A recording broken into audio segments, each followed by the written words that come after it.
And here you can see a Florida State fan in its natural habitat. They might look scary on the surface, but they are in fact harmless. This one appears to be looking for food. Many of them eat W's, but struggle to find them. What is this?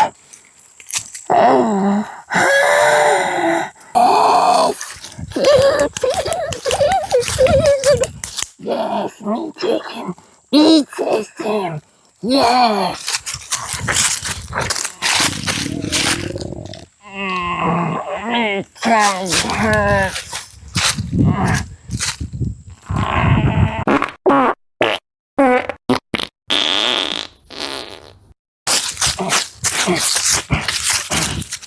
What? W's.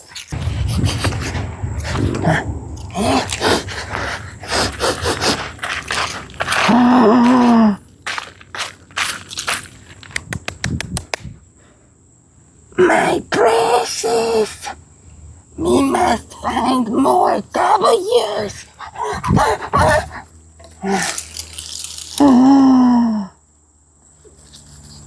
Miss, another W! What is this meat sound? Yes! My precious! Mine!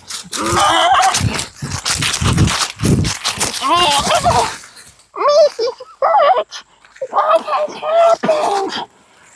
What is this? No! No!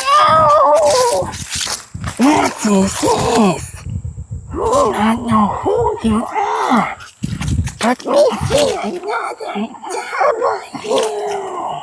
Yes, give it to me. My precious, yes! Another W!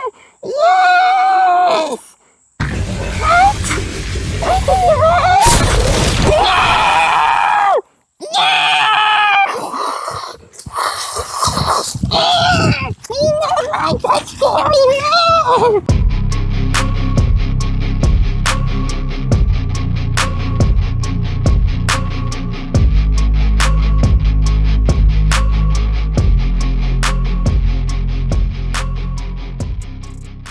What's going on, Canes fans? And yes, I've got to acknowledge the Florida State fans as well, because a lot of them do watch this channel. Now, they might not like this particular video very much, but we have to speak the truth. And the reality is the Miami Hurricanes are about to... Whoa, I probably better cut that out. Anyways, it's truly one of the best times of the year, and it feels extra special this time because both teams are actually ranked when playing each other for the first time since 2016. And yes, I will be there in person at Doak Campbell Stadium to experience this glorious game, and I might even be down on the field at some point. So if you see me, point and wave. If you see me at the game at all, please feel free to come say what's up. I would love to meet as many people as possible, Miami Hurricanes fans and Florida State fans. Now, I did mention rankings just a moment ago, and boy, did Florida State fall hard after that loss to Virginia, going from number 8 to 18. And that, of course, being an ACC loss means dropping this game to Miami could be catastrophic for the Noles. You don't want to start 0-2 in the conference. But you know that I have to be honest, and this is a reloaded and much improved Florida State team over last year, with the additions of new offensive coordinator Gus Malzahn and quarterback Thomas Castellanos making a major impact. Castellanos is a big play QB. He's completed 9 of 17 deep shots, forced 10 missed tackles, and converted 14 first downs with his legs. Even if you don't believe that he's the best quarterback Miami has faced so far, I think that we can probably all agree that he's the most unique challenge that this defense has faced so far. And personally, I kind of think that he checks both boxes. And it helps that he has a 6'6" mismatch on the outside to throw to Deuce Robinson. It will be interesting to see how Miami handles a receiver that has such a big size and length advantage. And we can't forget about the field and track star Mekhi Danzy. This guy is very dangerous on jet sweeps. And I mean, heck, they have a tight end that has a rushing touchdown and passing touchdown. And Gus Malzahn is not afraid to get creative and run Wildcat with Sawchuk and Chroma. However, I do want to say that I feel like their defense is just okay, in my opinion, and they're still searching for a true, consistent impact player on that side of the ball. Now, for Miami, they're coming off of a bye week, which thankfully is no longer terrifying. I believe that it's finally looked at as a good thing. And if you don't know what I mean, just ask any Miami fan. Now, Carson Beck didn't play an absolutely terrible game against Florida, but statistically speaking, it was his worst game so far. Now, thankfully, the Miami Hurricanes can lean on that run game, and Virginia showed that you can have success running the ball against this Florida State defense. So it's a good sign for Miami going in. It has also been said once again that JoJo Trader and Jordan Lyle will be good to go for this game, but I'll say the same thing I said before the Florida game. Don't hold your breath. So let's take a quick look at the history between these two teams. Miami and Florida State have faced off 69 times in total. Nice. With the Canes leading the series 36-33.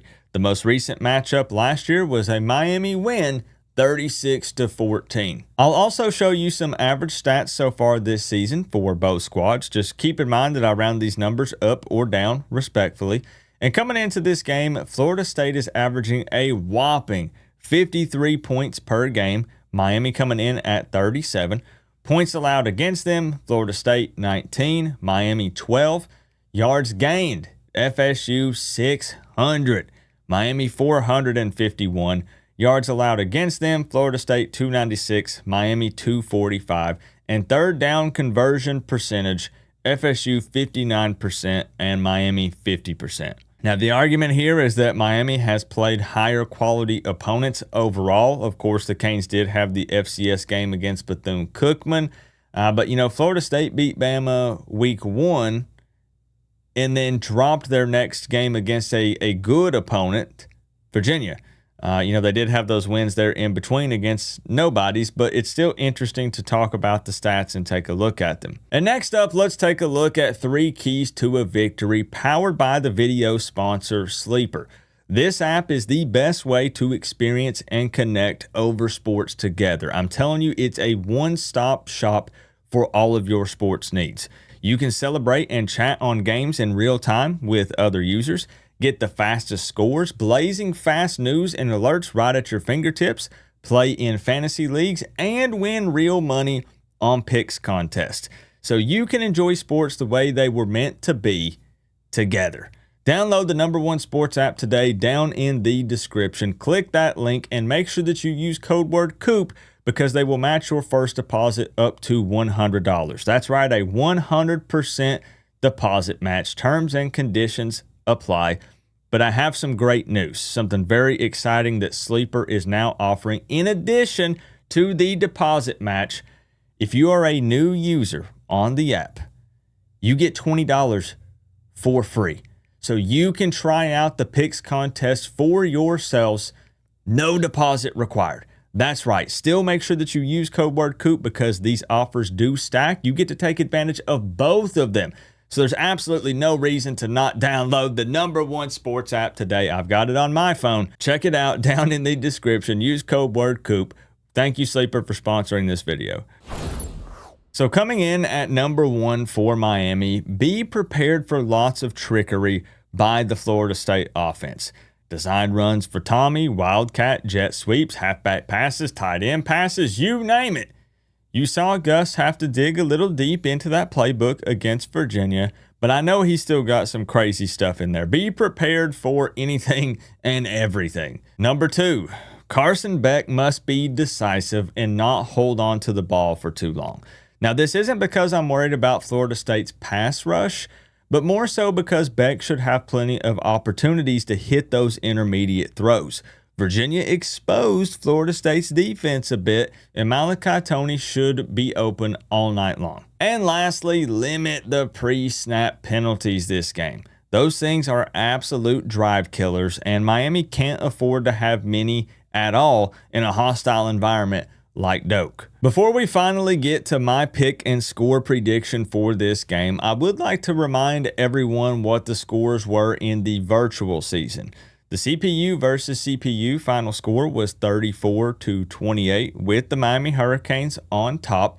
And you'll notice that the Canes actually had a really tough time running the ball in that one.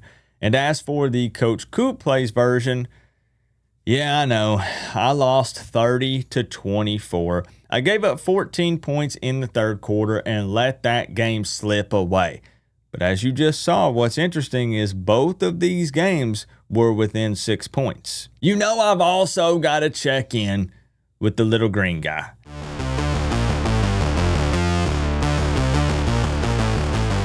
Pickle predicts. Will the Miami Hurricanes win this football game against Florida State? The truth will set you free. That would be no. And let's also not forget about Max, who is ready to put in his pick.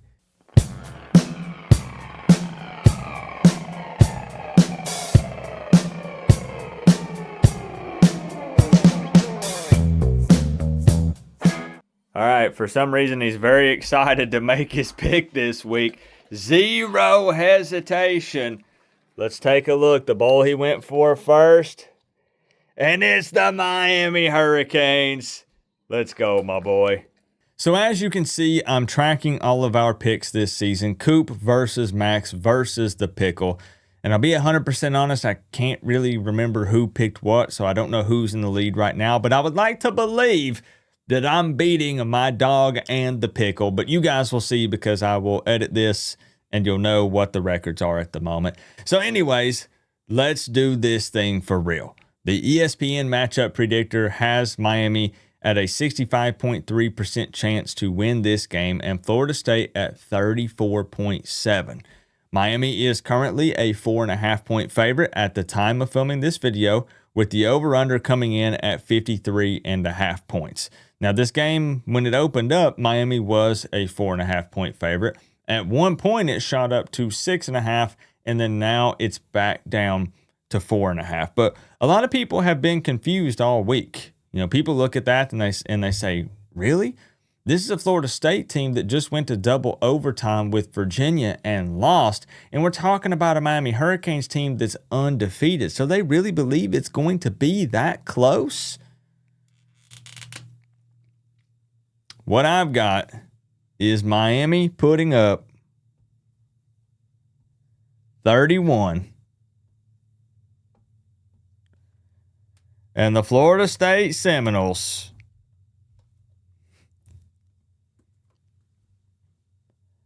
at 24. Let's be completely honest here. Miami is just the more complete team, period. And I think this score shows that I believe Florida State will make this game competitive, but I think Miami will continue to do what they've done to teams all season. They're going to wear you down running the dang football, and Florida State is no exception. Miami is better at the line of scrimmage on both sides of the ball, and the Canes get it done in Doak. But this is a 7-point win, right? So I do have the Canes covering, but I think that it will be somewhat close. And that's not because I believe that Florida State is that good of a football team. They're not bad. They are improved for sure. I just believe that Miami, again, will run the ball and run the ball a lot, and that will slow the game down a bit. You know, I think that Florida State is going to come out there. They're going to be the ones that are going to try to be extra explosive. They're going to continue to take the shots deep down the field. But again, then as soon as Miami gets the ball, things are going to slow down. I think they focus on more of those intermediate throws, and that's not to say that Miami's receivers can't, pick up some yards after the catch and make some guys miss. But I just think that Miami runs the ball a lot, slows this game down, makes it a little bit lower scoring. And I think Florida State does make it competitive because, They're taking the deep shots and they're throwing everything plus the kitchen sink at Miami, being creative. You're going to see them run some things that they've not ran all season. With Gus Malzahn calling the plays, I would not doubt it one bit. But I do have the Canes coming out on top. And don't forget, no watch party this Saturday. I know that's a bit of a bummer, but I will be at the game. I'm still going to try to do the call-in show so we can do the $600 score prediction contest. If that does still happen, that will be on Thursday night. So instead of a night before stream, it'll be a 2 nights before stream because I'm going to be leaving at like 4 or 5 a.m. probably on Friday morning to get to Tallahassee. And as I already said, please, if you see me walking around the tailgate, I don't really know any details or anything yet, but if you see me at the game, hey, come say what's up. Would love to meet, again, as many people as possible. But I'm just really looking forward to this. This is going to be my first game ever in person at Doak Campbell Stadium. And as much as I enjoy the games at Hard Rock, I do have to say there's something special about walking into someone else's stadium and the entire time they're running their mouths, talking a bunch of crap, and then getting to see the looks on their faces at the end of the game in their house when you're walking out with a win. There's something just extra special about that. Remember though, guys, we're all one big happy college football family, but at the end of the day, I gotta say, it's always better when you get to rep the U. Coach Coop, peace out. I'll see y'all in the next one.